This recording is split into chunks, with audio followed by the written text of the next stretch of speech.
မင်္ဂလာပါခင်ဗျာကျွန်တော်တို့ United Diary Bank ကိုထွန်းရဲ့ YouTube Facebook နဲ့ TikTok ကနေကြိုဆိုပါတယ်။ကဲကျွန်တော်တို့ဒီပြီးခဲ့တဲ့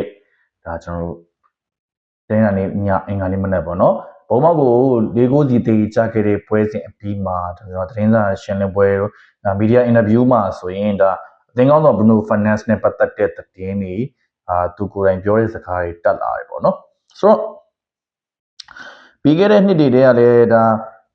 Bruno Fernandes ကိုကျွန်တော်တို့ sorry ကနေပြီးတော့ခေါ်ချင်နေတဲ့အကြောင်းတွေကျွန်တော်တို့အများကြီးသိခဲ့ရပြီဒီလိုချင်းနေမျိုးမှာ Bruno Fernandes ကိုယ်တိုင်ကဘာပြောလာလဲဆိုတော့ကျွန်တော်ကဒီ United မှာပေါ့နော်ကစားခြင်းနဲ့စိတ်ရှိနေသေးတွေ့ကျွန်တော်ကစားမယ်United ရဲ့ဒါကျွန်တော်ပုံရိပ်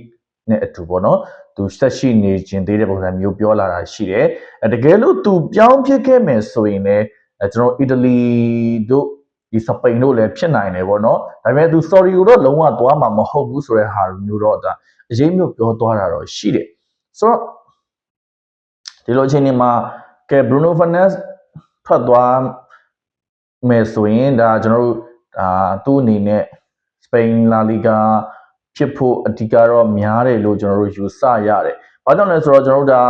သူဒီပေါ်တိုကလာတဲ့အခါမျိုးsorry Sporting Lisbon ကလာတဲ့အခါမျိုးမှာသူ့ရဲ့ Portuguese မြေကိုပြန်ဖို့ဆိုတာကတော့သူ့ရဲ့ဦးစားပေးထဲမှာတော့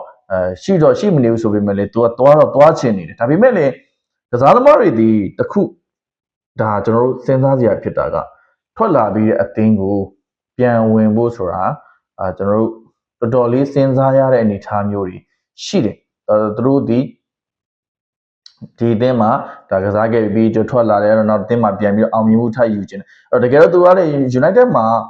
Bruno Fernandes အနေနဲ့ Premier League ရောဒါကျွန်တော်ဥရောပ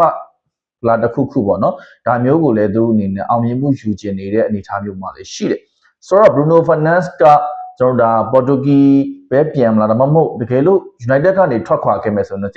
ကြတဲ့အင်္ဂလန်အသင်းတစ်သင်းမှတော့မဖြစ်နိုင်ဘူးဖြစ်မှာလည်းမဟုတ်ဘူး